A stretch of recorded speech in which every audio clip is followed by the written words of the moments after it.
semuanya, apa kabar nih? Kembali lagi bersama saya, Thea, di Day Talk.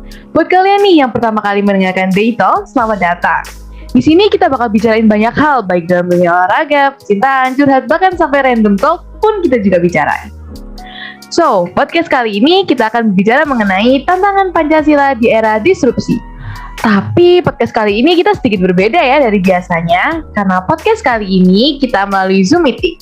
Tentunya banyak yang bertanya-tanya, kenapa sih podcast kali ini kita melalui Zoom Meeting? Nah, pastinya itu semua sudah melalui berbagai pertimbangan, seperti keadaan saat ini yang membuat kita terpaksa tidak bisa bertatap muka. Tapi tenang aja, itu tidak akan mengurangi keseruan podcast kali ini. So, kali ini kita kedatangan narasumber-narasumber pastinya yang sangat luar biasa. Langsung aja nih kita sambut narasumber-narasumber kita, yaitu Audrey, Louis, Vida, dan juga Jess. Halo semuanya. Halo. Halo. Gimana nih kabarnya? Baik. Baik dong. Oke, langsung aja nih kita berkenalan dengan para narasumber kita. Bebas nih, siapa duluan nih yang mau berkenalan? Oke, halo semuanya. Perkenalkan, saya Angelina Jessie Christian atau biasa disapa aja sih. Halo semuanya, perkenalkan nama saya Wina Octaviana Anggir, biasa dipanggil Wina.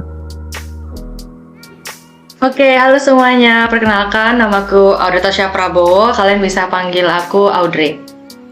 Oke, halo semuanya. Nama saya Luis Valentino Yulianto, biasa dipanggil Louis. Nah, karena kita sudah berkenalan dengan narasumber kita yang luar biasa ini, langsung aja nih kita kupas tuntas topik hari ini, yaitu tentang tantangan Pancasila di era disrupsi. Oke, menurut pandangan kalian nih, Pancasila itu sebenarnya apa sih? Mungkin dari aku dulu ya. Mungkin bagi saya Pancasila merupakan dasar negara kita. Dasar dari penyelenggaraan negara kita, mulai dari hukum, tingkah laku, semua itu dikaitkan dengan Pancasila. Nah, dengan adanya Pancasila ini tentu akan membantu kita dalam mempertahankan persatuan dan juga menjadi pedoman dalam hidup bermasyarakat. Begitu sih kalau dari saya.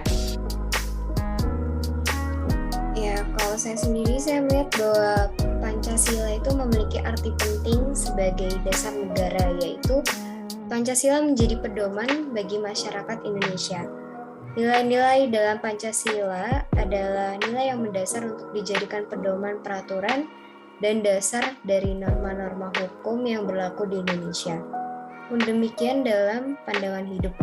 Pancasila sebagai dasar negara dan pandangan hidup bangsa sudah tertuang di setiap sila Pancasila. Semua sila Pancasila memiliki keterkaitan antar sila atau Pancasila adalah satu kesatuan yang tidak boleh dipisahkan. Jika salah satu dari sila tersebut hilang, maka Pancasila tidak berfungsi. Oke, dari aku Pancasila yaitu panca, memiliki arti 5, dan sila berarti dasar. Secara keseluruhan Pancasila berarti 5 dasar dari negara Indonesia. Adapun bunyi sila-sila di Pancasila dengan masing-masing artinya.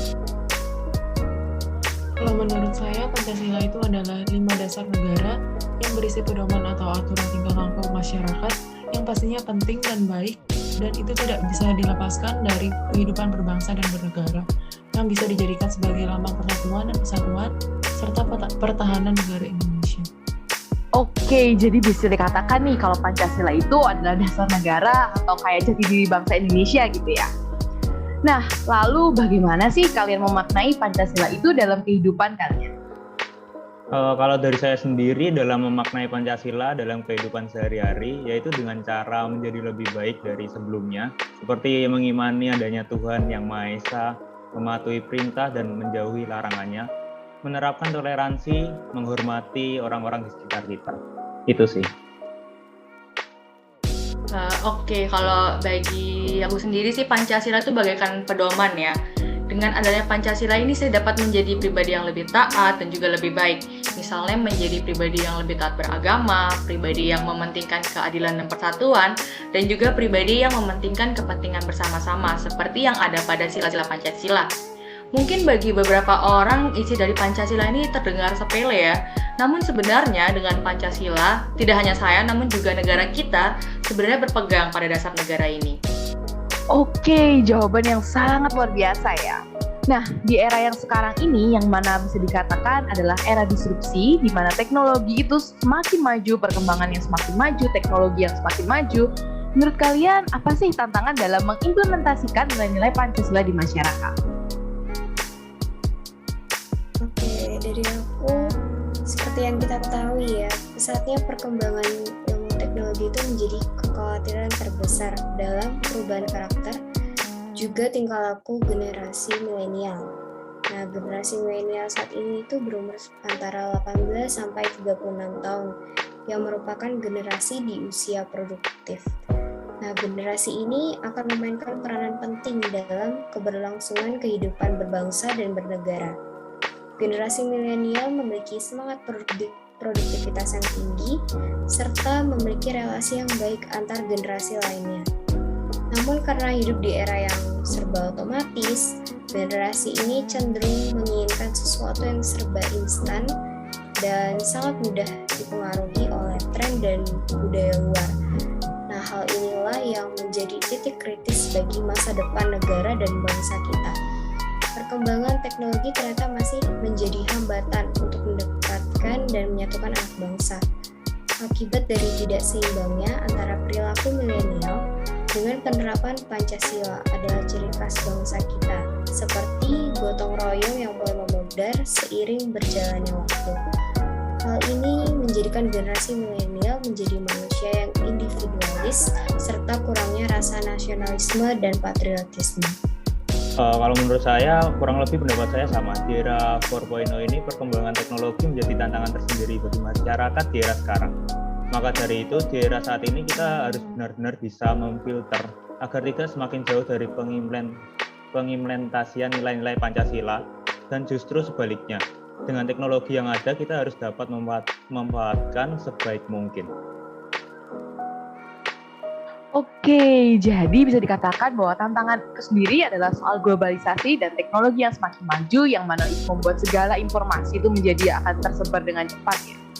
Nah, karena kita sudah tahu apa yang menjadi tantangan dalam mengimplementasikan nilai Pancasila di era disrupsi sendiri, ada nggak sih hal yang bisa kita lakukan sebagai anak muda nih agar nilai Pancasila itu tetap ada di dalam masyarakat?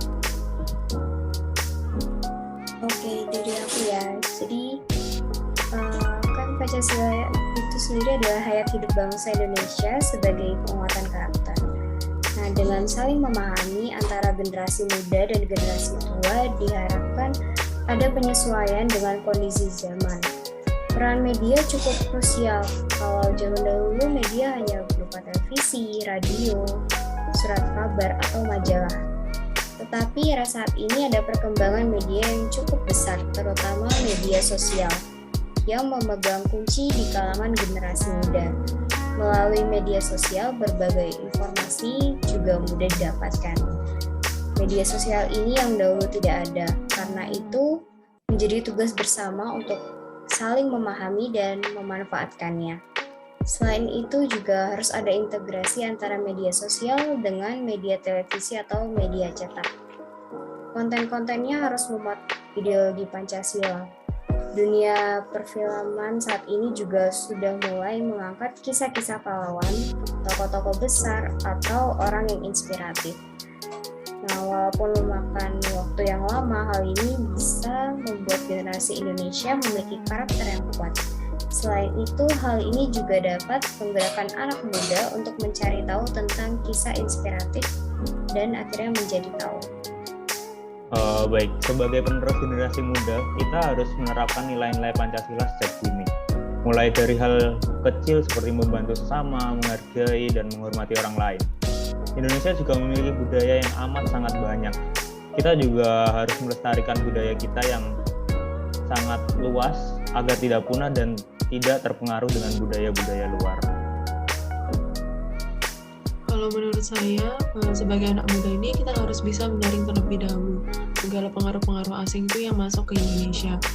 Kita harus memilah apakah pengaruh tersebut itu sudah sesuai atau belum dengan nilai-nilai Pancasila kita atau tidak. Nah, kita tidak boleh terlalu mudah terpengaruh oleh budaya-budaya luar.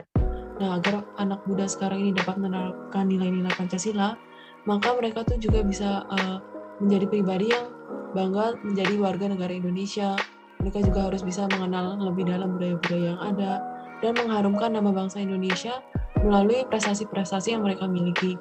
Nah, dengan begitu, nilai-nilai Pancasila ini akan selalu ada di masyarakat.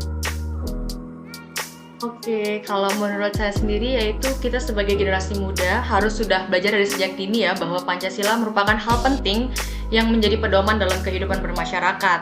Nah, kita sebagai anak muda ini juga harus saling mengingatkan gitu apabila ada hal yang kurang berkenan atau kurang sesuai dengan Pancasila.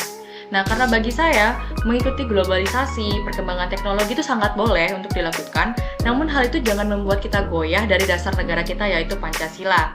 Nah, segala perkembangan yang terjadi tentu juga harus beriringan dengan nilai-nilai Pancasila. Sekian sih.